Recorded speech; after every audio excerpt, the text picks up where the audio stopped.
Okay. Afternoon, Danielle. How are you feeling right now? I'm okay. Just okay? Yeah, there's a lot kind of like distracting me on my mind right now. Like what? A lot of personal stuff, right? So just trying to make it through that. Okay. Okay. Are you willing to divulge into it, or? Yeah. It's kind of hard. I'm kind of like, yeah.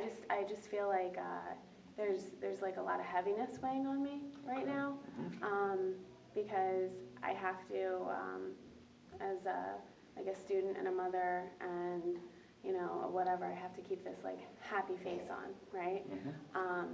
But my marriage or relationship or whatever is just kind of like, it's like a mess and it's falling apart. And our situation's really weird, and I just want it to be like cohesive. Okay. But every day, everything is just like falling apart, and I just have to keep that smile on, and that's really, really exhausting. So, yeah. Okay. I'm noticing that when we talk about that, you're doing a lot of hand movements. I talk with my hands a lot, yeah. Okay. Now, is it just that, or is there another reason? What's going through your mind when you're using your hands while talking about your relationship and things at home? I think that heaviness. Yeah, I just feel like everything kind of wants to spill out, and I want to scream. But I have to keep a smile on, and I have to function, and that's exhausting. So, it was just like it was a really difficult, week. It had been our wedding anniversary, but we've been separated for a year. So it was just like really uncomfortable, because we still live together, like separately but in the same house. And it was just like, it was really, really emotional. But I always have to be the okay one, I always have to be the okay one, and I think I come off as cold, even though it's just like, it's just so much, So, yeah, it just makes things really uncomfortable and like just hard. Now, I'm noticing, as I said before, with your hands, you're not only using your hands a lot, but you also keep looking away while you're talking about things at home, which is totally fine. Yeah. It's an uncomfortable situation. But what I want you to do, I want you to stick with that feeling, and just stay with it, and just kind of let it out. Even though that feeling right now is probably very uncomfortable, it stinks right in this moment, but it will probably help you out in the long term. So stick with that feeling. Okay. Don't fight it. Don't ignore it. Just let it have its moment. Then it'll probably go away. So just stick with that feeling.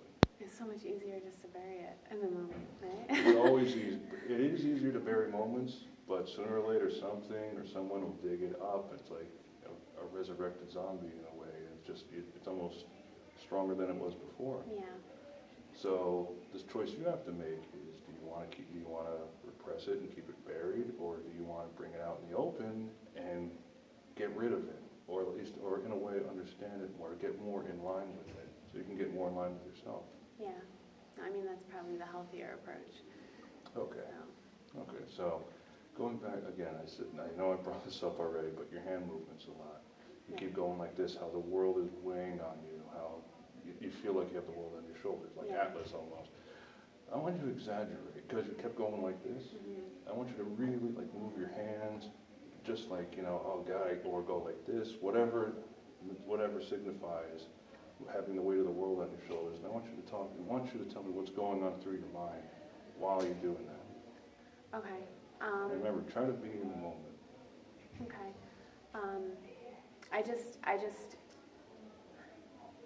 I feel like I want to scream. I feel like there's just so much that I'm trying to carry, and so many roles that I'm trying to juggle. And the main thing on my mind is this emotional turmoil, right? This thing that is just, here constantly, and it doesn't matter whether I'm at school or I'm at work or I'm here speaking to you. It's just this nagging thought in my head that my family is falling apart, or that I'm not living up to expectation, or that I'm letting everyone down, or like, you know, these are all the things, and I just want to scream and say, leave me alone, leave me alone and let me run away, because that's how I feel. No. No, it is, like, anxiety is very powerful. It's very powerful, it can really mess with your thoughts, but the thing is, if you let it kind of take root in what you're doing and let it burrow itself in your mind, in a figuratively way of speaking, it's just going to get worse. Because you're just and the more you try to fight it, the more you try to ignore it. Doing a little self-disclosure here, because I've had the same problems. The more you try to fight it, the more you try to pretend it's not there. It's just going to get stronger, you know. And as you would think it's the other way, like, oh, if I just not give it any power, it'll just, you know, fizzle out. Like, oh, no one's paying attention to me, so I'm going away. But no, you know, frustratingly enough, it doesn't work like that. No. It just gets stronger. So you have to, at some point, look inward and be like, you know what, I'm tired of this. I shouldn't have to feel guilty about everything. I shouldn't have to feel guilty about school. I shouldn't have to feel guilty about things with my daughter. I shouldn't have to feel guilty about any of that. And that's something, obviously, that you have to work on. I can't fix it for you, you know, unless I'm Superman or something. But you know, It just seems like there's a set of expectations, right? Mm-hmm. And they're set by... Who set those expectations? Did you set them for yourself, or do you think other people set them for you? I probably set them for myself, but it feels like everyone has this expectation. Like who? My family, Okay. you know, and I'm getting continual reminders that when I told my family that my husband and I were separating, it was just, why would you do that? He's so good. Why are you doing this to your family? So it's just this thought that I am choosing to break up my family. Forget the fact that all these things happened and like what that did to me emotionally. It's just, you should just be happy and pretend and bottle it all in, right? And create this like volcano of anxiety and frustration, right? So that everyone else thinks everything is okay because that's more comfortable.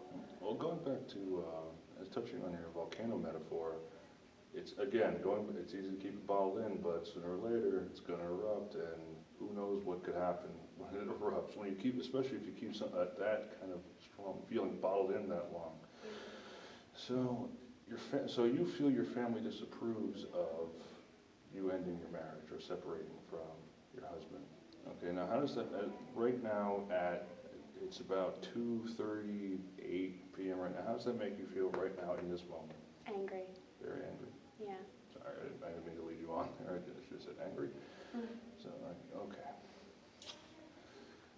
I want you to stick with that feeling for a bit. It makes you angry. Why does it make you angry? Because I watched my mom live through an unhappy marriage. Not that I don't love my dad, but they weren't happy. And I watched her live through an unhappy marriage for 20 years. Okay. And then sacrifice herself and like the health of the family to keep it complete. And then when I'm going through a fairly similar thing, I would want someone by my side to just understand. And instead it's, this is why you're doing everything wrong. So I'm angry. I'm angry at her. I'm angry at him for not caring about saving the marriage 2-3 years ago when I begged. You know? Like, I'm angry. And I'm angry at myself because even though it's not healthy, part of me thinks you're being selfish by wanting to leave. Because you should keep your family whole. But that doesn't make sense because I'm angry at my mom for that. So it's just, I'm just angry. I'm angry. So there's a lot of anger there. There is. Okay. Really quickly, are you willing to do another Gestalt exercise right now? I can try. I can try. Okay. We're going to try the empty chair technique. Okay. real briefly. I want you to sit, I will get up. I want you to sit in this chair, obviously. In this chair represents all your negativity. Your anger at your mom, your anger at your ex-husband, all of that. And I want you, not only do I want you to tell this chair how you're feeling, but also put yourself, then you will physically sit down in this chair and try to give it reasons why it's there. You understand what I'm trying to say? Mm-hmm. I will be here, so you're not going to be on your own. I will be here to supervise in a way. So, what do you want to say to that anger and everything that's you keeping bottled up inside? You want me to speak to the emotion or to the individuals? I want you to speak to the emotion. Okay. You're exhausting. I feel you all the time, but you're exhausting, and I just want to break. I just want to feel happy. I don't want to feel angry or anxious. I just want to feel okay. And it's exhausting, but it's really hard to let go of you because I feel like I've been so used to you for so long.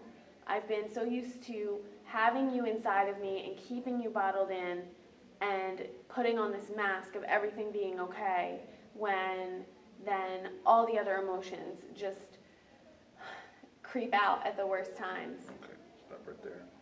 Sit in that chair, and you're gonna be your anger, and you're going to try to give yourself reasons as to why it's there.